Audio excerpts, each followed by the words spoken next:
Yeah,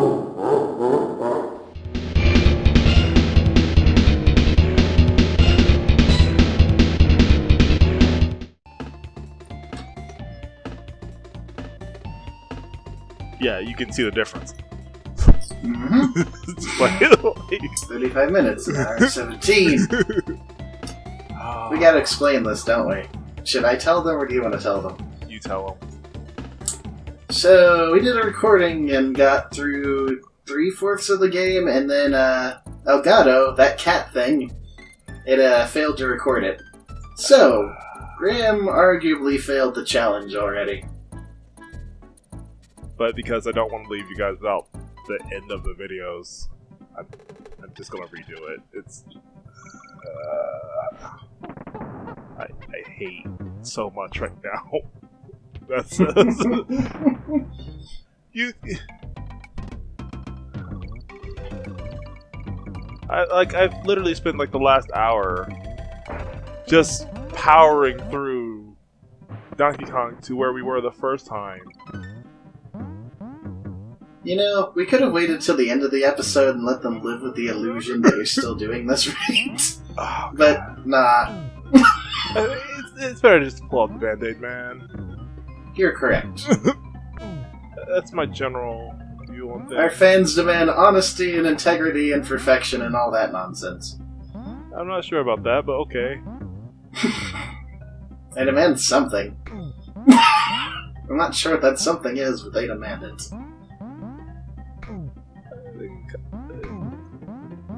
Steady content, for all I know. Yeah, well, that's the YouTube algorithms. That's not necessarily our fans, but they probably like it that way. Humans are consistent beings. Boing. I mean, we try to be. Hey, you can do all the bonus stuff because you're not on a clock anymore. No, screw it. Screw it. Screw it. We will live in this.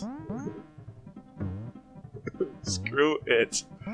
The fact that I'm not on the clock anymore does not mean that I will not have the attempt of, yeah, he could have done it, but no.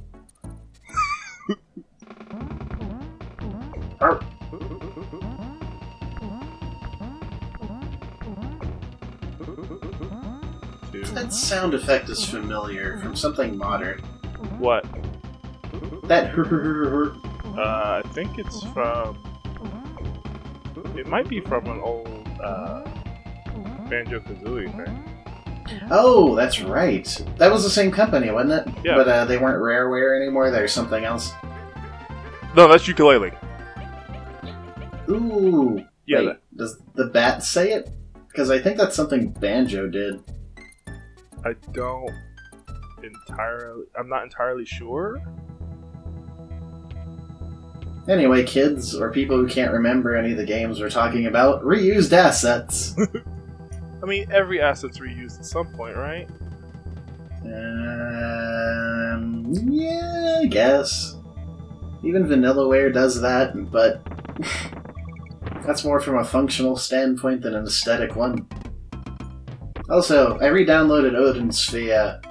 Oh, good. Because, yeah, it's a good game. Look, man. I got no... I have to get all my lives again. Because this game doesn't save lives. Oh yeah. It's a lot easier this time, probably. No. But you know the levels now. I mean, yeah. It's a lot easier for me to navigate everything, because I don't have to worry about, oh yeah, there's this thing over here. I forgot all about that terrible, terrible thing.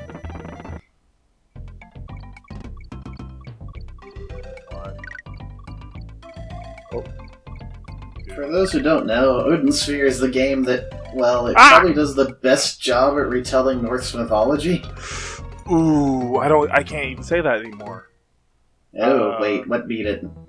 Was it God of War? I didn't play that yet. No. No.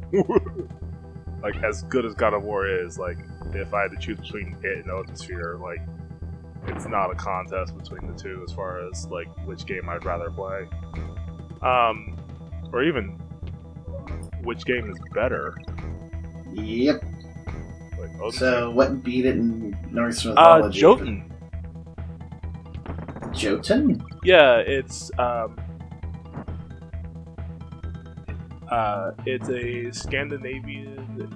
It's done by a Scandinavian company.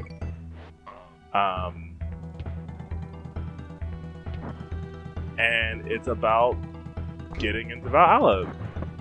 Surprisingly enough, cool. Yeah. So, isn't the answer to get into Valhalla just raw violence? well, a Shield Maiden died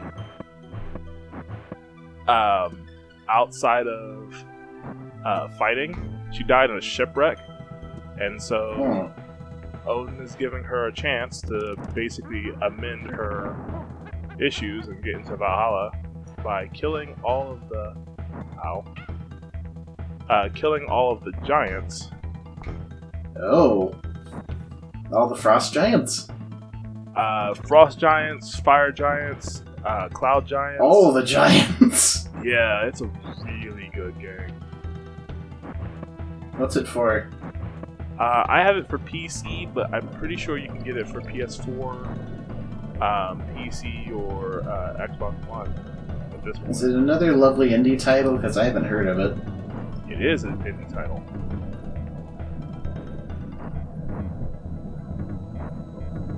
Okay, so maybe not the best example, but probably the prettiest example of Norse mythology. Of what? Oh. And I can't say. Actually, because it's Vanillaware, I can say that it's probably the prettiest game of everything. yep, all them foregrounds, like 7 of them. There's at least 7 foregrounds in every single Vanillaware game. Even their RTS. Oh, they made an RTS? Yeah, it was called Grimm War, and it was for the PlayStation 2, I think. Oh. And it was absolutely amazing. It does a time traveling story right. Since we're talking about them, what are they working on? I think they're. I don't know. Let me see. I know Because I know they did a multiplayer PS4 version of Dragon's Crown.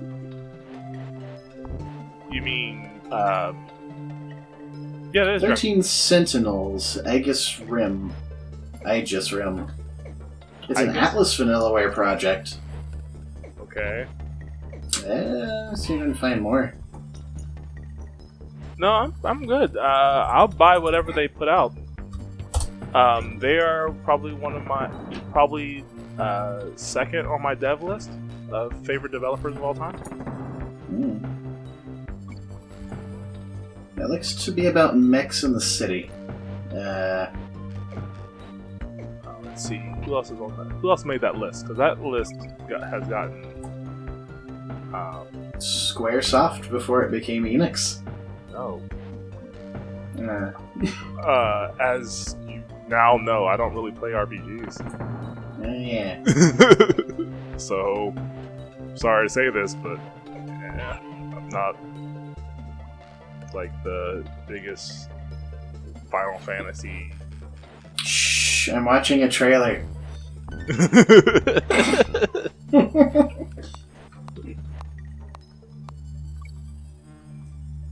I'll need that life that badly.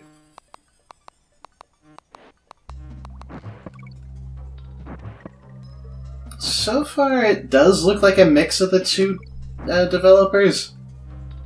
It's got like Vanillaware movement and all the foregrounds, and then Atlas character design.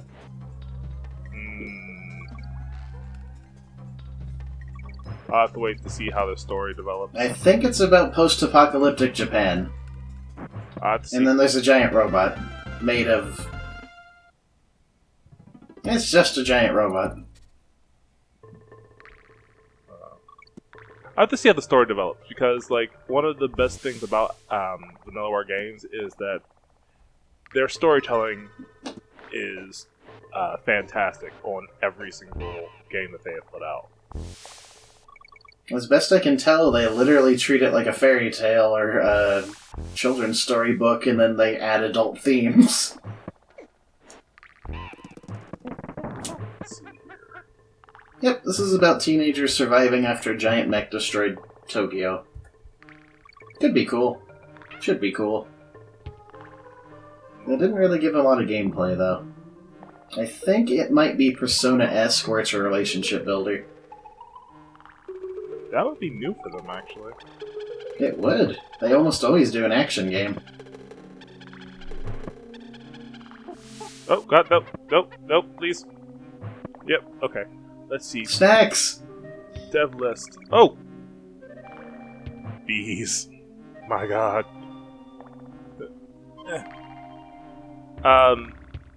Dev list. I'd probably put them second. I'd probably put... Well, Konami's no longer... Yeah, are they? No. Konami didn't fuse with Bandai, they just, lost their Metal Gear Solid fellow.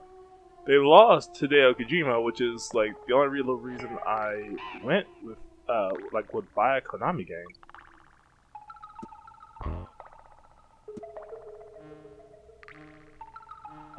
But I don't know how Death Stranding is going to work, so... I don't know whether I should, I don't know whether I'm going to like Death Stranding. So I can't, say, oh, Hideo Kojima's my favorite. Oh, God, no! Did he know? I can't say Hideo Kojima's my, my favorite director anymore because, well, I don't know how much I'm going to like that.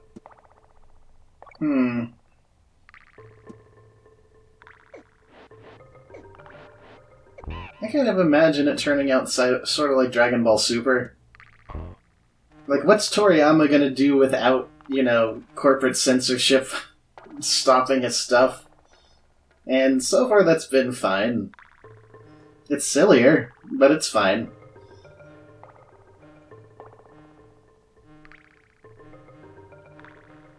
Get out of my way. No time for you. Oh yeah, you're playing a game. Oh, God, no! Oh! I lived! I was for sure dead there. I was not even partial dead. I was really dead. Sometimes these hitboxes are exact.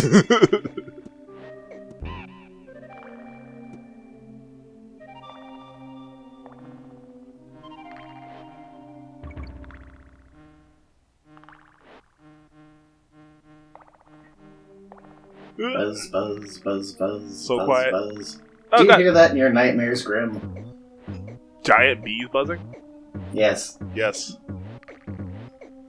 Die. Thank you very much. Come again. Success! Ah! Save!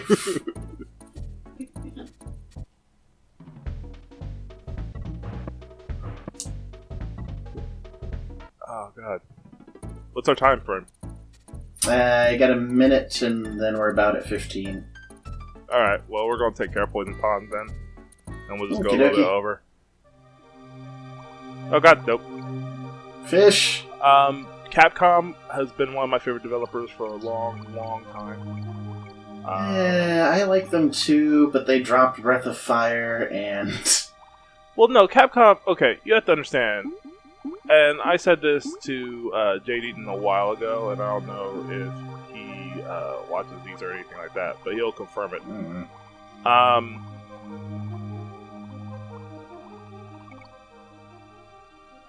What?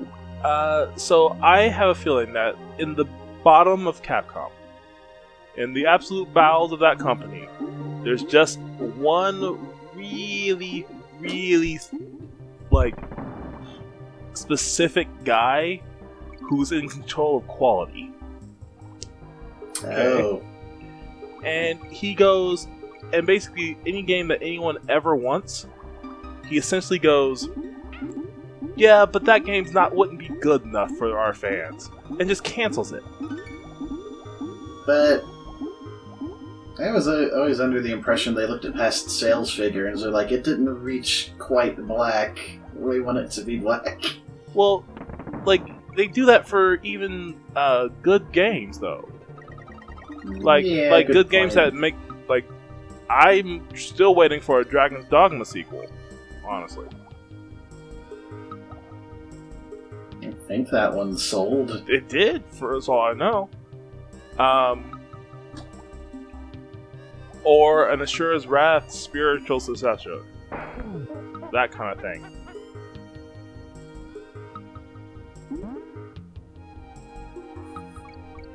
So that's why I put Capcom probably at 3 on my list. I would. Yeah, I see that. I kind of really wish that Rare was actually good still.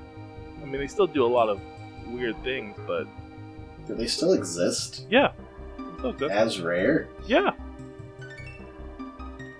But they don't have the freedom that they did. Like, they are developing Battletoads. Like HD collection? Or HD? No, like an actual new Battletoads game.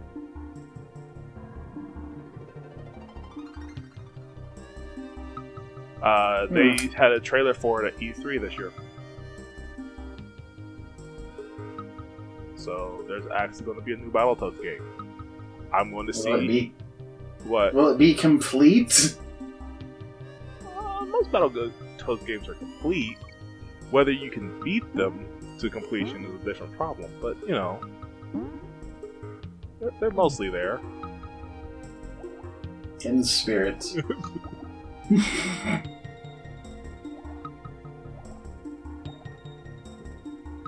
Yay! Did it. They're mostly there. We got through the acid. Alright. And we'll see you next time in the negative zone. Negative zone.